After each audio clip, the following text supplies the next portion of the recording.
సమయం రాత్రి 12 గంటలు. అందులో అమావాస్య. చుట్టూ ఎత్తైన చెరుకు పంట. ఆ పంట పొలాలకు దూరంగా ఒక బంగ్లా నుండి ఒక 8 సంవత్సరాల అమ్మాయి ముఖమంతా చెమటతో, రక్తంతో తడిచిన బట్టలతో, ప్రాణభయంతో పరుగులు తీస్తూ పంట పొలాల వైపు వెళ్తుంది.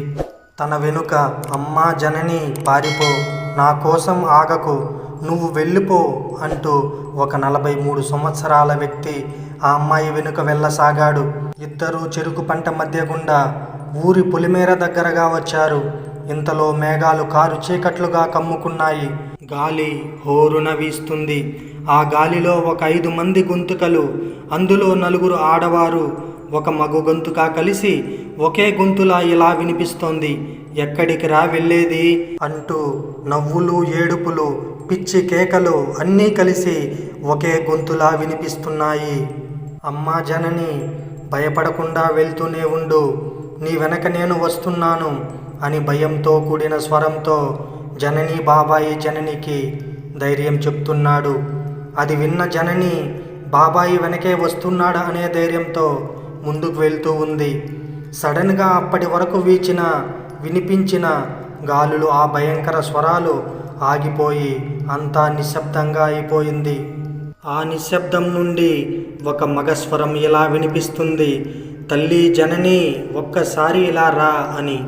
అది విన్న జనని బాబాయి పిలుస్తున్నాడు అనుకుని వెనక్కి తిరిగి చూస్తే దూరంగా జనని వాళ్ళ బాబాయి అటువైపు తిరిగి నుంచున్నాడు.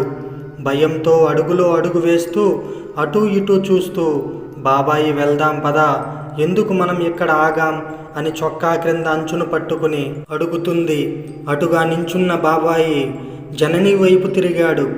ఇటు తిరిగిన బాబాయిని చూసి జనని బాధతో, భయంతో గట్టిగా తన గొంతు పెక్కటిల్లేలా అరవసాగింది. తన బాబాయి ముఖం అంతా ఎవరో చేతి గోర్లతో చెక్కేసినట్టు, చర్మం లేకుండా 2 కనుగుడ్లు బయటకు వేలాడుతూ, ఛాతీ పైన చర్మం లేదు, లోపలి గుండె ఇంకా కొట్టుకుంటూనే ఉంది. ఊపిరితిత్తుల నుండి రక్తం బయటకు చిమ్ముతుంది, పేగులు బయటకు వేలాడుతున్నాయి. ఇలా ఉన్న జనని బాబాయి చివరిసారి తల్లి జనని పారిపో అని ఉన్న చోటే రక్తపు ముద్దలా మారిపోయాడు.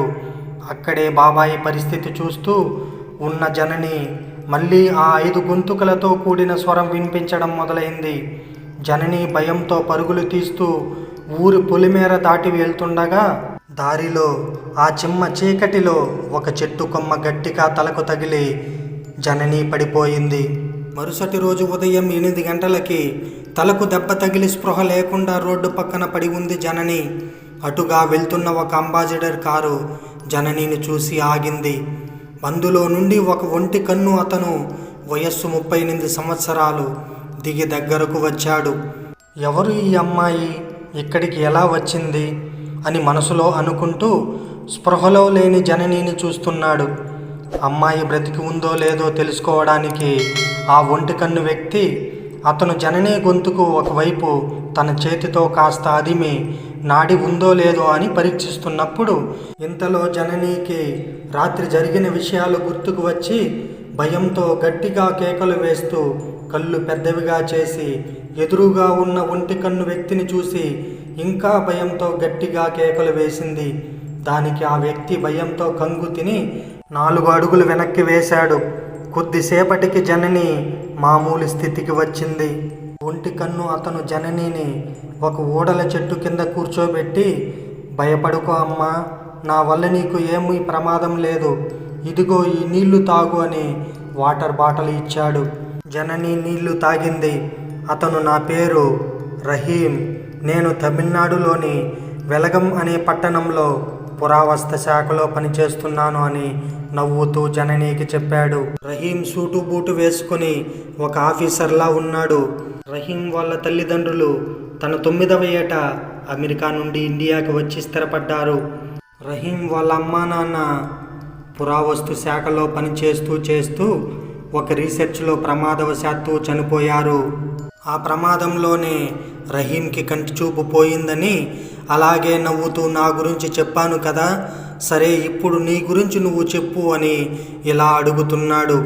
ఎవరు నువ్వు, అక్కడ అలా ఎందుకు పడి ఉన్నావు, నీతో ఎవరూ లేరా అని ప్రశ్నల వర్షం కురిపిస్తున్నాడు రహీం. జననికి రాత్రి జరిగిన సంఘటన ఇంకా తన కళ్ళ ఎదురుగా కనిపిస్తుంది.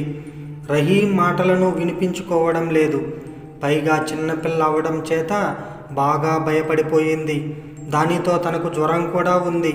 చాలా గంటల నుండి నీరు ఆహారం లేకపోవడం చేత జనని నీరసంగా ఉంది. ఇవన్నీ తెలియని రహీం జనని ఏ సమాధానం చెప్పకపోవడంతో జననిని గట్టిగా భుజంపై తట్టాడు. దానికి ఉలిక్కిపడ్డ జనని రహీంని చూడగానే తన బాబాయిని గుర్తుకు తెచ్చుకుని బాబాయ్ బాబాయ్ అంటూ గట్టిగా ఏడుస్తూ రహీం చేతిని పట్టుకుని జనని వాళ్ళ బాబాయ్ చనిపోయిన చోటికి తీసుకువెళ్తుంది. కానీ అక్కడ ఎవరూ లేరు. రక్తపు ఆనవాళ్ళు ఏమీ లేవు. అంతా మామూలుగానే ఉంది. జనని ఏడుస్తూ రహీంతో ఇలా చెబుతుంది, రాత్రి మా బాబాయ్ ఇక్కడే చనిపోయాడు అని. దానికి రహీం, ఇక్కడ ఎవరూ లేరు కదా అని చుట్టూ చూస్తున్నాడు. దానికి జనని, లేదు అంకుల్, రాత్రి మా బాబాయిని ఇక్కడే చూసా. జరిగిన విషయమంతా ఏడుస్తూ రహీంకి వివరిస్తూ సొమ్మసిల్లి పడిపోయింది. అలా పడిపోయిన జననిని రహీం బేబీ బేబీ అంటూ చెంపలను తడిమి స్పృహలోకి తీసుకురావాలని ప్రయత్నిస్తున్నాడు. ఎంతకీ లేవకపోయేసరికి హాస్పిటల్ తీసుకువెళ్దామని భుజాన వేసుకుని కారు దగ్గరికి బయలుదేరాడు. రహీం ఇలా వెళుతున్నప్పుడు దూరంగా ఉన్న బంగ్లా కనిపించింది. ఆ బంగ్లా వైపు ఆసక్తి అనుమానంగా చూస్తూ నిలబడి ఉన్నాడు రహీం. ఇంతలో కార్ డ్రైవర్ వచ్చి, సార్ రండి, మనం వెళ్ళాలి.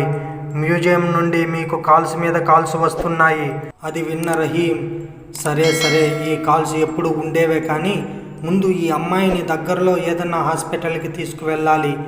తను కోలుకున్న తర్వాత ఆమె ఎవరో ఏంటో తెలుసుకోవాలి. దానికి డ్రైవర్ మురుగన్, సరే సార్, ముందు వెళ్దాం పదండి అని కారు ఎక్కి సిటీకి బయలుదేరి వెళ్తున్నారు. మధ్యాహ్నం 2 గంటలకి రహీం మరియు డ్రైవర్ మురుగన్ జననిని తీసుకుని సిటీకి చేరుకున్నారు. దగ్గరలోని హాస్పిటల్లో జననిని అడ్మిట్ చేశారు. అక్కడ చిన్నపిల్లల డాక్టర్ శిరీష గారికి రహీం జనని గురించి చెప్పాడు. డాక్టర్ శిరీష గారు కేవలం డాక్టర్ మాత్రమే కాక ఆమె ఒక సైకాట్రిస్ట్గా కూడా పనిచేస్తున్నారు.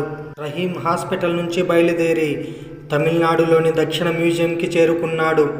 దక్షిణ మ్యూజియం, ఈ మ్యూజియం యొక్క ప్రత్యేకత ఏమిటంటే పురాతన కాలం నాటి భారతదేశం యొక్క దక్షిణ రాష్ట్రాలైన తమిళనాడు, కర్ణాటక, ఆంధ్రప్రదేశ్, కేరళ తదితర రాష్ట్రాలలో పూర్వకాలం నాటి తెగలు, వారి యొక్క జీవన విధానం, అప్పటి నాగరికతలు, ఆ కాలం నాటి ప్రజల వస్త్రధారణ, కట్టుబాట్లు, గృహ నిర్మాణం, వారి ఆహారపు అలవాట్లు, ఇలాంటివి ఎన్నో ఈ విషయాలు మనకు దక్షిణ మ్యూజియంలో కనిపిస్తాయి.